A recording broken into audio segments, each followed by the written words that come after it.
श्री किसके, 3 श्री किसके, मैं अभी भूल रहा हूं, नेपाल के राजा भी शायद है 3 श्री लगाते हैं, श्री श्री श्री।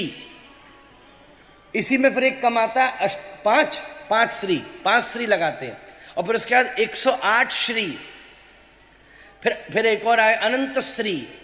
फिर उन्होंने कहा कि इससे भी हमें शांति नहीं, तो बोला अनंत श्री। अब आदमी को छोड़ो, फिर तो आगे झंझट। इस सबके पीछे की टेक्निकलिटी है महाराज। समाज को में 3 वर्ग हैं, एक सात्विक लोग हैं, एक राजसिक लोग हैं, एक तामसिक लोग हैं। एक तामसिक है ही है भाई, कुछ भी कर लो पर उनको शांति मिलती नहीं, दुर्योधन सलीके, कृष्ण समझा रहे हैं पर नहीं मान रहा। एक राजसिक लोग हैं जो दोनों तरफ रहते हैं, मिक्स। एक सात्विक लोग हैं। तो वैदिक शास्त्र कहते हैं तामसिक लोगों का संचालन यमराज करते हैं, राजसिक लोगों का संचालन क्षत्रिय राजा महाराज करते हैं, इसलिए राजा को महाराज कहा जाता है। और सात्विक लोगों का संचालन भक्त संत साधु करते हैं, इसलिए उनको भी महाराज कहा जाता है। महाराज तो महाराज मतलब, तो एक बार हमसे पूछा किसी ने, विदेश में मैं था, कोई हमको महाराज जी बोला, तो एकदम आर यू अ किंग? मैंने कहा no I am the servant of the king. न ऐसा नहीं। अब ट्रांसलेशन कैसे करोगे उसका? तो समय समय के साथ बात है। तीसरी सबसे सुंदर बात है, आपको देखे तो बहुत आनंद आए, क्या बढ़िया ये अपने आप को सो वेल कैरी करते हैं, आनंद आता है, देख के आनंद आता है। ऊपर से भी बिल्कुल सुंदर व्यवस्थित। हमारे पिताजी महाराज को दूर से कोई देख लेता था, महाराज कुर्ता में ना एक स्क्रैच नहीं होता था, एक सलवट नहीं होती थी, ऐसे चकाचक बिल्कुल दूर से 6.5 फुट। स्टेशन में भी चले जाएं तो दूर से लेने वाला पहचान लेता, गुरुदेव आ गए महाराज। और जब बोलने बैठे तो ऐसे बोलें कि बड़े बड़ों के हृदय में कृष्ण भक्ति की स्थापना हो जाए महाराज। ये तीनों कैसी स्थिति, श्रेष्ठतम स्थिति है जीवन में। यही भाव का सन्निधान करना चाहिए। तो अब बात में क्या कह रहा था, पहली कि आप ये स्मरण रखिए कि शरीर मात्र हम नहीं हैं, बल्कि शरीर हमारा जरूर है, उसका ध्यान रखना है। अगर आप अपने आप को केवल शरीर तक मानोगे तो शरीर तक की व्यवस्था और संबंधों तक सीमित हो जाओगे। पर थोड़ा और आगे बढ़ना चाहिए। जो हमें ये याद है, भक्ति बड़ी सरल है भैया। मेरे पिताजी से पूछा किसी ने, उन्होंने पूछा तेरे घर में कितने लोग हैं? बोले 5 लोग हैं। बोले कल से 6 मानना। छठे कौन है? बोले ठाकुर जी। जो 5 के लिए काम कर रहा है वो 6 के लिए शुरू कर दे। 5 का जन्मदिन 6 का भी मनाएंगे, 5 के कपड़ा खरीदेंगे 6 के भी खरीदेंगे, 5 का भोजन बनेगा छठे का भी बनेगा। 5 के हिसाब से घूमने जाते हैं हर साल, वो ले जाता है इटली, वो ले जाता है गोवा, वो ले जाता है फ्रांस। तो छठा कहता चल एक बार आजा, ओ मन चल वृंदावन चली। और वहां भी जाएंगे, वृंदावन भी जाएंगे, सबके अनुसार चलने की अनुभूति होनी चाहिए।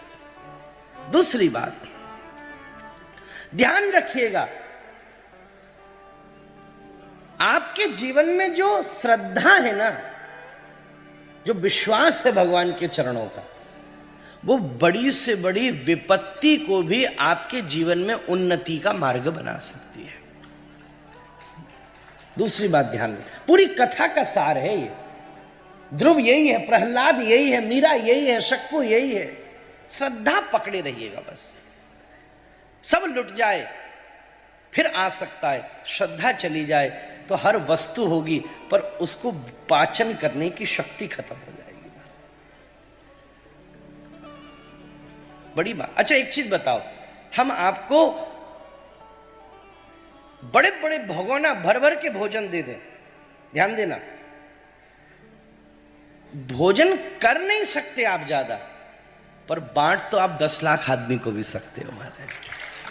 ध्यान दीजिएगा, कर तो आप 10 आदमी का भी नहीं सकते।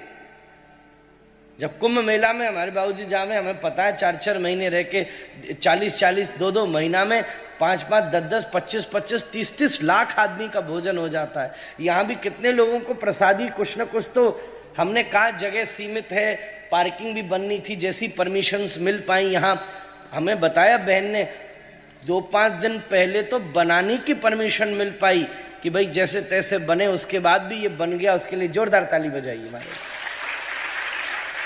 अब प्रचार भी हो गया तो बात थी कि कैसे होगी बात। 5-7 दिन पहले से सब सिस्टम शुरू हुआ है, फिर भी प्रसाद कुछ न कुछ अंश तो सबको प्राप्त हुआ, और जिसको बाहर से वो प्रसाद नहीं मिला उसको व्यासपीठ से तो भरपूर प्रसाद मिला है महाराज। तो प्रसाद बांट तो कितना भी सकते हो ना तुम।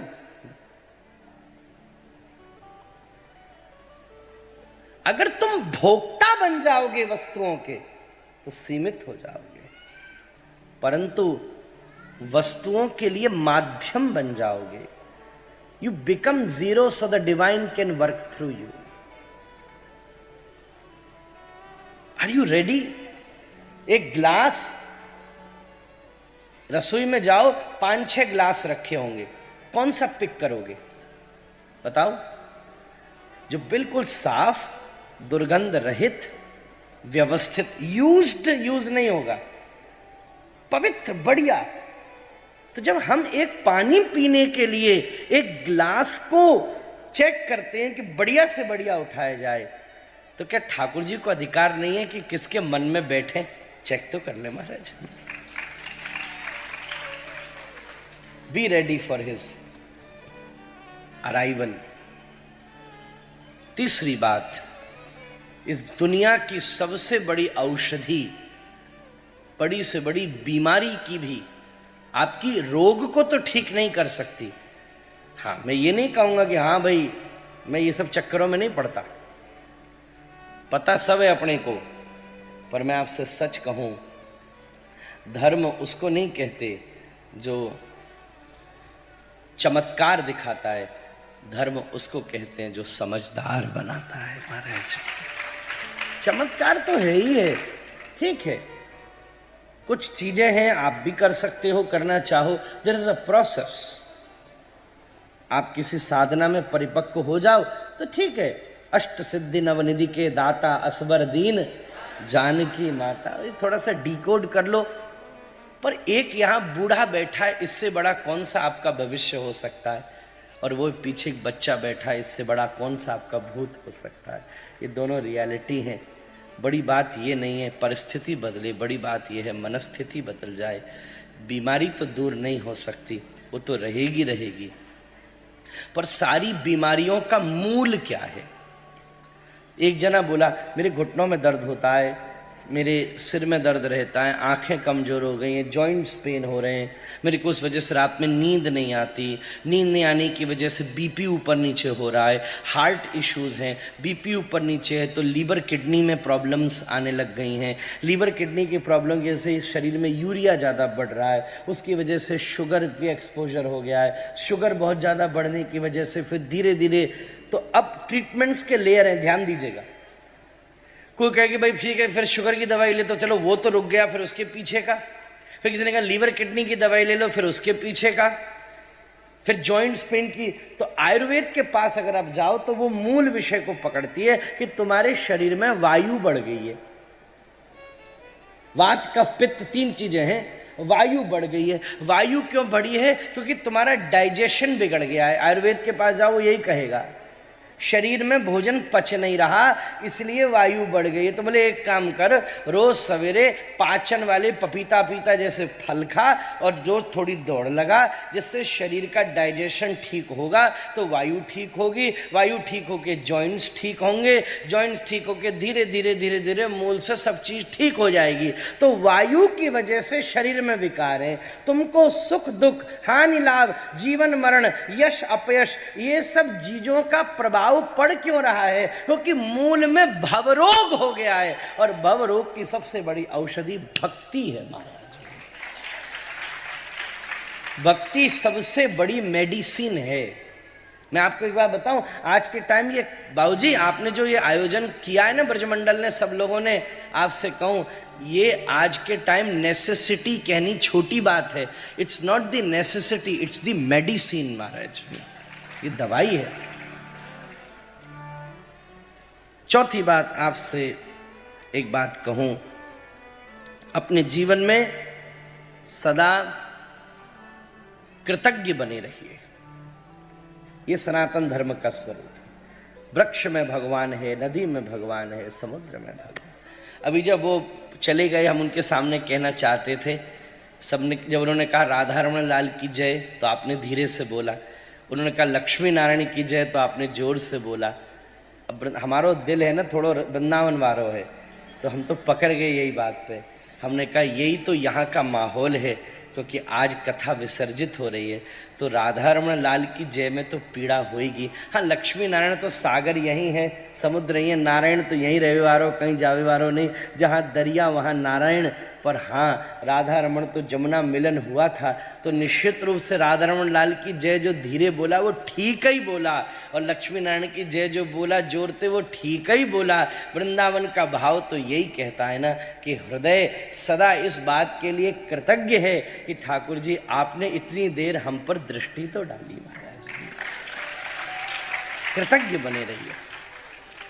दुनिया में सबसे बड़ी प्रार्थना कामना से पैदा नहीं होती, कृतज्ञता से पैदा होती है। कामना से तो हम बड़ी बड़ी प्रार्थना कर 100 बार हनुमान चालीसा पढ़ लेगा, फिर भी मुझे संदेह है कि कामना पूरी हो कि नहीं हो, क्योंकि अगर ठीक से दवाई नहीं लो तो असर। पर मैं आपको सच कहता हूं, अगर कृतज्ञता से एक बार भी पढ़ देगा तो हनुमान जी मस्त हो जाएंगे। महाराज कृतज्ञता से तो पढ़े।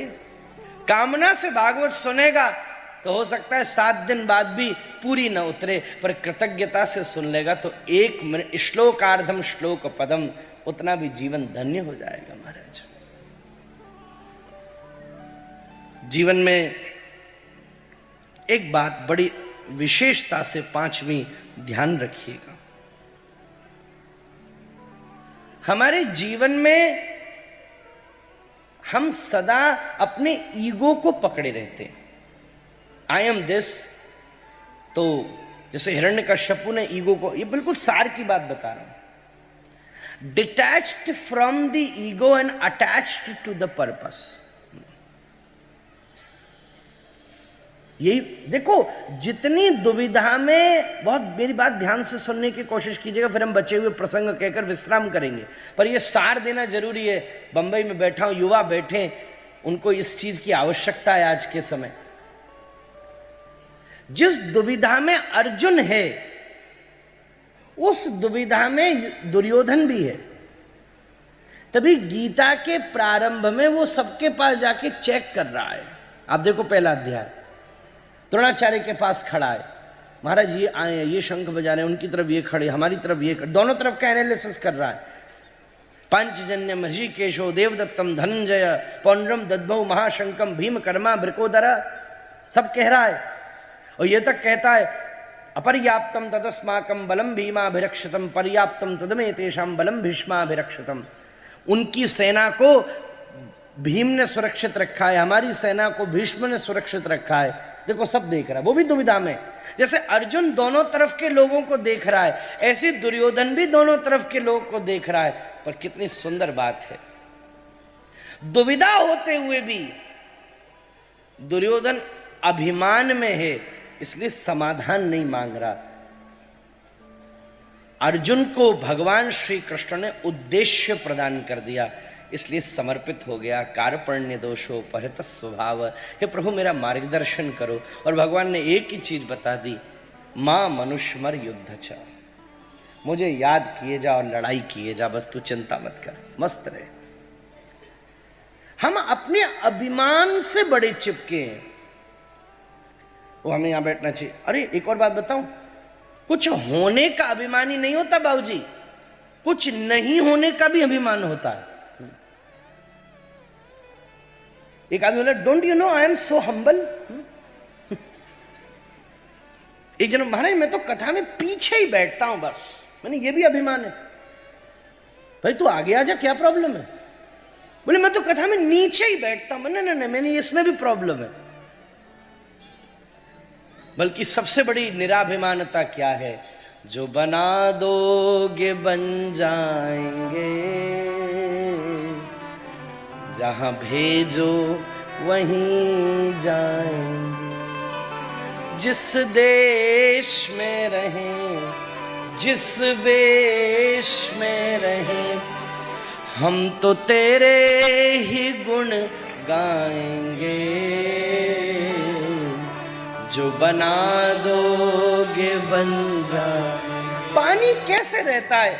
गिलास में डालो तो गिलास का, जग में डालो तो जग का, अरे हथेली में डालो तो हथेली का, और दरिया में डालो तो दरिया का। ऐसे ही पानी की तरह रहना। जिस वर्ण में उतार दिया, जिस जाति में, जिस व्यवस्था में, जिस अर्थ में, अरे हथेली में रखे तो ठीक, और अपने प्रेम के दरिया में डाल दे तो ठीक। महाराज, छठी बात सबसे इंपॉर्टेंट, ध्यान रखिएगा, इस जीवन में हर क्षण दिव्य है, हर क्षण दिव्य। इस दुनिया में कोई ऐसी चीज नहीं है, हर क्षण स्पेशल है। कोई क्षण आपको कर्म देने आया है, कोई क्षण आपको फल देने आया है। कोई क्षण आपको खुशी देने आया है, और कोई क्षण आपको, बेटा बैठ जाओ,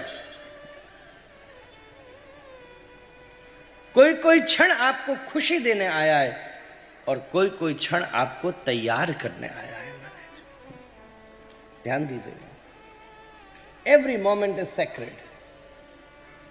प्रेजेंट है, आपको उपहार है, जिसका आनंद लीजिए। हर क्षण दिव्य है, हर क्षण। जब मौका मिल जाए, कोई ये ना सोचे कि हम 80 वर्ष के हो गए अब कथा सुन रहे हैं, इसलिए मैं कह रहा हूं, बल्कि अब आप दुनिया देख चुके हो, इसलिए अब जैसी सुन सकते हो। युवा तो फिर भी कंफ्यूज्ड हो सकता है, अरे कथा सुन ली, एक तरफ पढ़ाई बाकी है, अभी जॉब करनी है, व्यापार करना है, अभी कोई सोच सकता है अभी ब्याह हुआ है, अरे अभी तो छोटा बालक हुआ, अब कैसे वृंदावन जाएं। पर एवरी मोमेंट इज सेक्रेड। युवा बैठ के प्रसन्न हो जाए कि ठीक है, दुनिया संभालते हुए ठाकुर जी ने सौभाग्य दिया है कि अभी हम इतनी देर भजन कर लें, साथ में संभाल लें। छोड़ना कुछ नहीं है, प्रभु को जोड़ना है बस। महाराज, अपने जीवन में क्या आपने ये गणित रखी है कि मैंने ये छोड़ा, घर छोड़ा, परिवार छोड़ा, शहर छोड़ा, कपड़े छोड़े, बाल छोड़े, ये छोड़े, वो छोड़े, तो छोड़ना ही छोड़ना है बस तुम्हारे जीवन में। पर ध्यान ये रखा करो, क्या क्या पाया। मैंने गुरु पाया, मैंने ग्रंथ पाया, मैंने माला पाई, आहा, मैंने ब्रज पाया। बड़ी बात यह है, बंबई में ब्रज पाया महाराज ने, क्या नहीं पाया। गणित क्या है।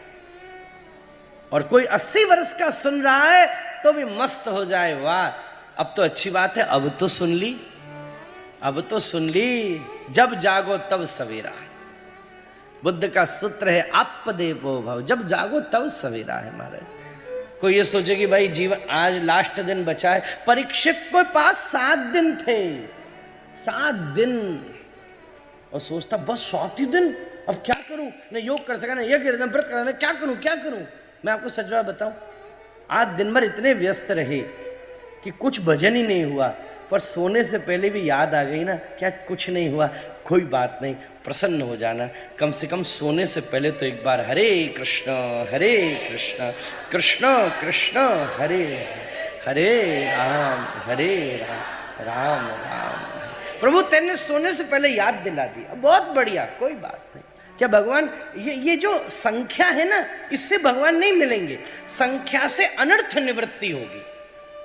ध्यान दीजिएगा, संख्या के भगवान ये नहीं, अच्छा तूने कर लिए 10,20,366, तो इसने कर लिए 14,08,666, इसको पहले मैं मिलूंगा। इतनी फुर्सत नहीं है कि डायरी बैठे बैठे एक एक आदमी का। संख्या अनर्थ की निवृत्ति के लिए है। और एक बार बताऊं, ठाकुर की ठकराई या में नाई ना कि वाने बड़ो भजन करके पालियो, ठाकुर की ठकराई तो या में जाने कछु ना कियो, वाई भी हृदय से लगा लियो।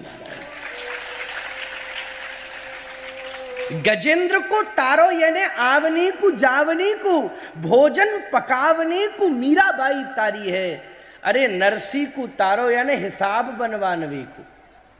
या में गुण था। मीरा इसलिए तारी कि मारवाड़े ने भोजन बढ़िया बनावेगी।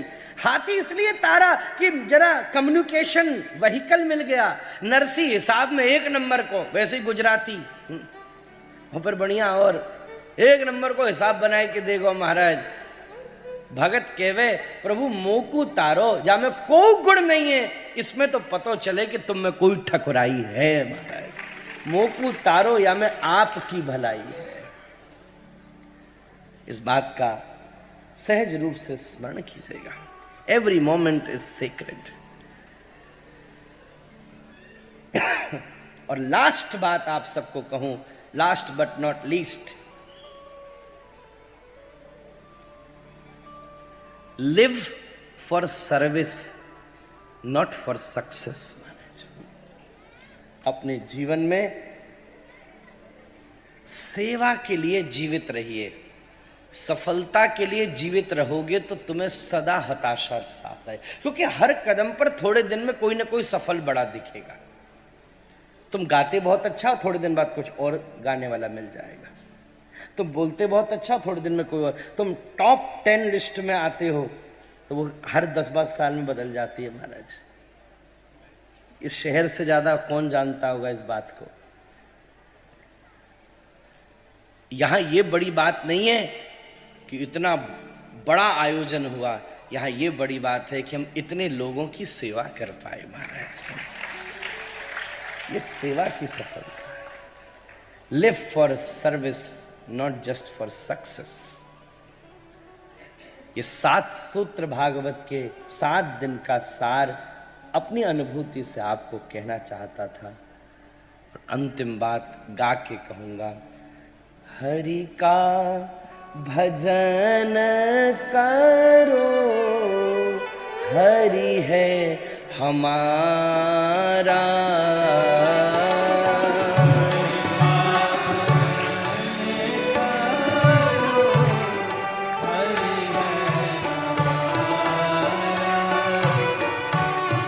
हरि का भजन करो, हरि है हमारा। हरि का भजन करो, हरि है हमारा। हरि के भजन बिना,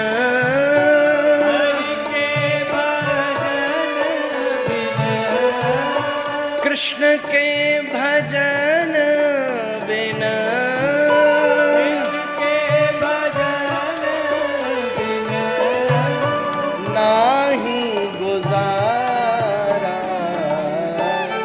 हरि का भजन करो, हरि है हमारा।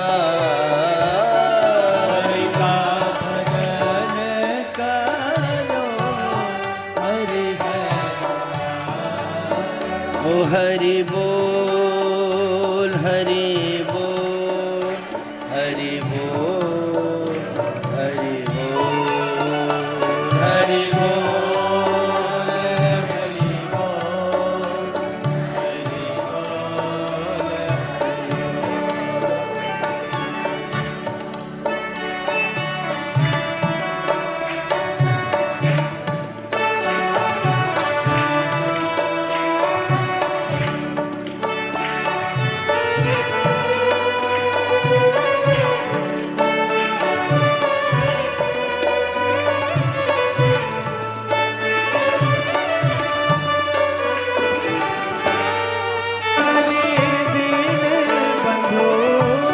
वो ही हरि करुणा सिंधो,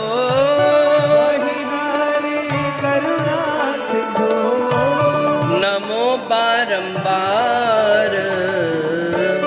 हरि का भजन करो, हरि है हमारा। हरि का भजन करो, हरि है हमारा।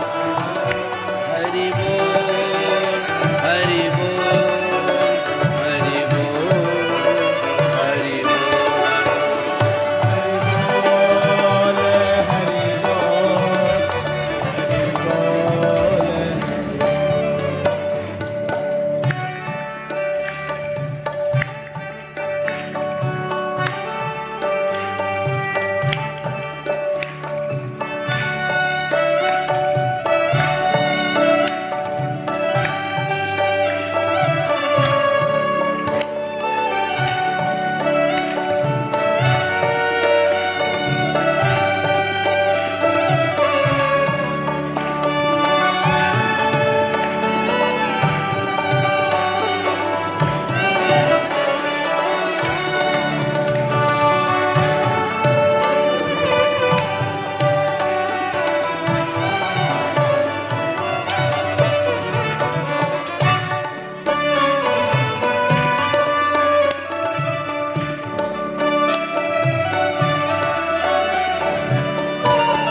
भोगे जाओ, लेखा सब मिटाते जाओ। दुख भोगे जाओ, लेखा सब मिटाते जाओ।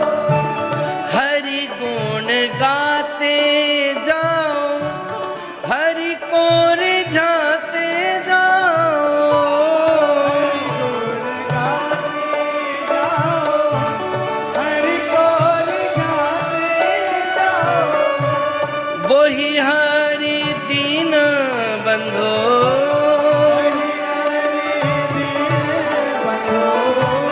वही हरि करुणा सिंधो।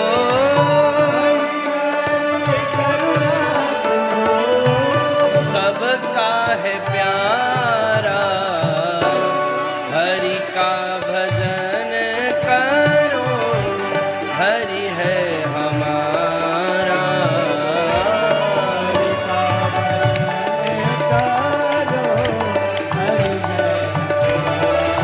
ओ हरि बोल, हरि बोल, हरि बोल, हरि बोल।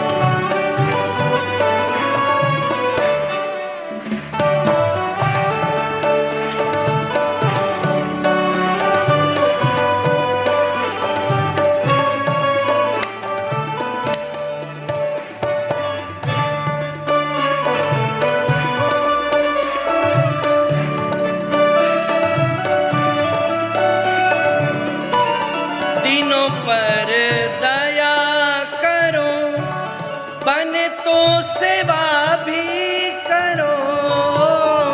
पर दया करो, मन तो सेवा भी करो। मोह सब दूर करो, प्रेम हरि ही से करो।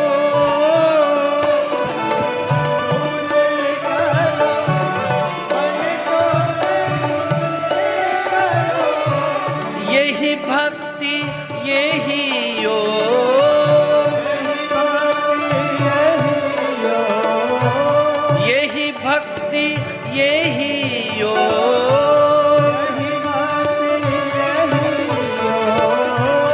यही ज्ञान सारा। हरि का भजन करो, हरि है हमारा।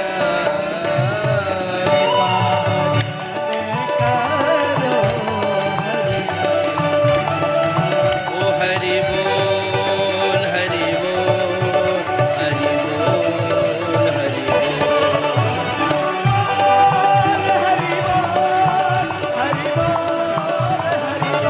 ओ गौर हरि बोल, हरि बोल, हरि बोल, हरि बोल, बोल बोल बोल।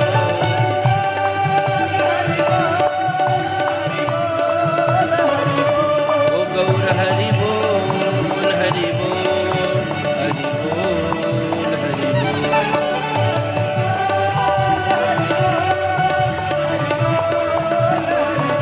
ओ गौर हरि बोल, हरि बोल, हरि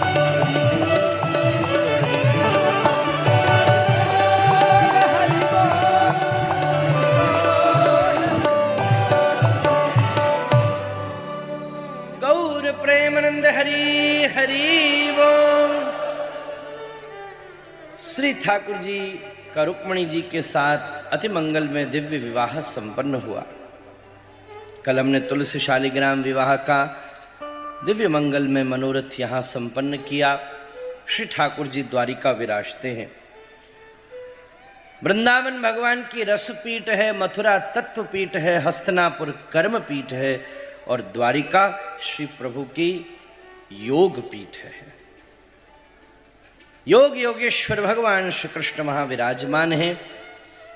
भिन्न भिन्न प्रसंगों के क्रम में भगवान ने अष्ट मुख्य विवाह संपन्न किए। एक प्रकार से ये अष्ट विवाह भिन्न प्रकृति अष्टधा, मैटर एंड स्पिरिट, ये तो वेस्टर्न फिलॉसफी भी मानती है। प्रकृति जो और पुरुष इनका जोड़ा है। प्रकृति के स्वरूप 8 प्रकार के हैं और पुरुष परमात्मा भगवान श्री कृष्ण है। रुक्मणी जी, श्री आचार्य चरण लिख रहे हैं, रुक्मणी जी से कामज्जयिता है, जामवंती जी से क्रोध परे, सत्यभामा जी सत्राजित ने जब स्यवंतक मणि का आरोप लगा दिया श्री कृष्ण के ऊपर और भगवान समंतक मणि ढूंढते ढूंढते जामवंती जी से ब्याह करके पधारे और संबंध खराब हो गया, तो सत्राजित ने सोची कैसे रिलेशन ठीक करें। बोले एक काम करें, अपनी छोरी को ब्याह कराए दो, बनते दामाद जी बनाए दो। सत्राजित के द्वारा लोभ से परे, कालिंदी जी ज्ञान रूपा हैं, मित्रविंदा जी तपो रूपा हैं, नागनी जीती जी भक्ति रूपा हैं, भद्रा जी सांख्य रूपा हैं और लक्ष्मणा जी योग रूपा हैं। अष्ट पत्नियों के अष्ट तत्वात्मक स्वरूप हैं, क्योंकि योग योगेश्वर भगवान श्री कृष्ण है। ये साधारण बात नहीं है, ये तो सब मेटाफर है ना एक प्रकार से। हमें उसके, अब श्री कृष्ण ने 8 विवाह किए, लीला सुनकर हमारे निजी जीवन में साधनात्मक पक्ष का उपक्रम होना चाहिए। सबसे पहले हमारे मूल जन्म की उत्पत्ति में काम की भूमिका है, इसलिए किसी भी साधना के उपक्रम में सबसे पहले सेलिबेसी के लिए सजेशंस दिए जाते हैं, क्योंकि सबसे पहले व्यक्ति को कामज्जयिता करनी चाहिए, उसका स्वरूप है। उसके बाद काम और क्रोध का बड़ा भारी संबंध है। क्रोध की जयता है, चाहे कोई माने या न माने, उसके भीतर काम का अंश है। मतलब काम है इसका पता केवल एक्साइटमेंट या अराउजमेंट से नहीं होता, काम का के बोध का पता क्रोध से होता है। संजात संजायते काम, कामात क्रोधो भिजायते। क्रोध की उग्रता काम की बीजता का प्रमाण देती है, इसलिए दूसरा चरण है क्रोध की जयता। ये एक पूरा भिन्न प्रकृति अष्टधा। इस प्रकार अष्टमुख्य विवाह भगवान के संपन्न हुए। देवर्षि नारद पारिजात वृक्ष का सुंदर पुष्प लेकर पधारे हैं। वो पुष्प की मांग सत्यभामा जी ने की है। अब रुक्मणी जी तो भगवान के सामने हाथ जोड़कर खड़ी रहती है, पर भगवान सत्यभामा जी के सामने हाथ जोड़कर खड़े रहते। 2 प्रकार की पत्नी होती है, एक वामा नायिका, एक दक्षिणा नायिका। एक जिसके सामने पति हाथ जोड़कर खड़ा रहे, एक जो पति के सामने हाथ जोड़कर खड़ी रहे। दोनों प्रकार के लोग हैं, आपका जैसा भाग्य वैसो है हमारे। स्वर्ग से वृक्ष लेकर के प्रभु पधारे हैं, तो रास्ते में भौमासुर का वध किया है और भौमासुर का वध करके 16,100 महर्षियों को मुक्त किया है। ये 16,100 महर्षियां सत्यभामा के शरणागत हुई हैं। कम से कम असुर की जेल में शोषण जरूर था, पर छत तो थी ना, समाज तो उससे भी गया बीता निकला। यहां तो अब हमें हर आदमी को दृष्टि से देख रहा है, सब हमारा तिरस्कार कर रहे हैं। वहां तो एक ही करता था, अब तो हर चौराहे पर हमारा तिरस्कार हो रहा है। कृष्ण बोले चिंता मत करो, जिसका कोई नहीं होता उसी का मैं होता हूं। आज से तुम सब कृष्ण पत्नी हो। अब देखें दुनिया में किसकी हिम्मत जो तुम पर नजर डाल के देखे। इस प्रकार श्री कृष्ण के अनंत विवाह संपन्न हुए। देखने का परसेप्शन है, हर एक चीज उसके ही नजरिए से देखनी चाहिए। जो जिस नजरिए से प्रस्तुत की है, 2 प्रकार की चीजें हैं।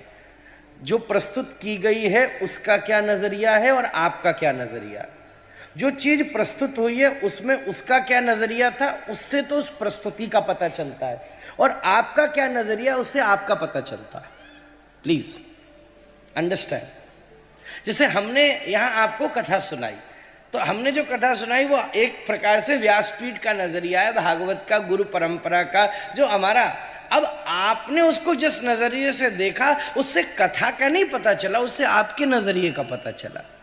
उस आपका नजरिया आपकी मनस्थिति पर निर्भर करता है। माने दोनों चीज की बात हो सकती है। एक जना कह रहा है वाह कितने लोग आए, एक जना कह रहा है ओहो कितने लोग आए। इससे लोगों को भी कोई फर्क नहीं पड़ा, किसी को नहीं फर्क पड़ा, इससे तुम्हारी मनस्थिति का बोध हो गया। सीधी बात है। अगर हम कहने का अर्थ, कई लोगों ने शुरू में पूछा कि कथा कीर्तन मंदिर में इतने लोगों की क्यों महत्व है। एक बात मैं आपको धर्म की दृष्टि से भी कहूं, आज केवल कथा ही तो ऐसी है। यज्ञ में कितने लोगों को बिठाओगे, मंदिर में कितने लोगों को खड़ा करोगे, योग कितने लोग कर सकेंगे, पर कथा ही तो ऐसी है। वर्ण, जाति, लिंग, देश, भाषा, राज्य, इन सब से परे होकर समाज के प्रथम से लेकर अंतिम व्यक्ति का स्पर्श करती है महाराज। हर व्यक्ति को एक सा लाभ मिलता है। और इतनी भीड़ इन सब जगह क्यों संत? अरे जब सूत जी ने कथा करी तो 88,000 ऋषि बैठे थे। 88,000 ऋषि, सबसे वो बात है। एक बार हमने पिताजी महाराज से पूछा इतनी भीड़ से क्या मतलब होता है, तो उन्होंने बताया क्या कहा कि तुम्हें नहीं पता, हम सब अयोग्य ही हैं। क्या तुझे लगता है तेरे भजन से प्रभु आ जाएंगे? नहीं, पर एक भरोसा है, इतनी भीड़ में कोई ना कोई तो एक ऐसा होगा ना जिस पर रीझ कर गोपाल आएंगे और बात सबकी बन जाएगी। यही हुआ था जब सौनक जी ने, जब सनकादिकों ने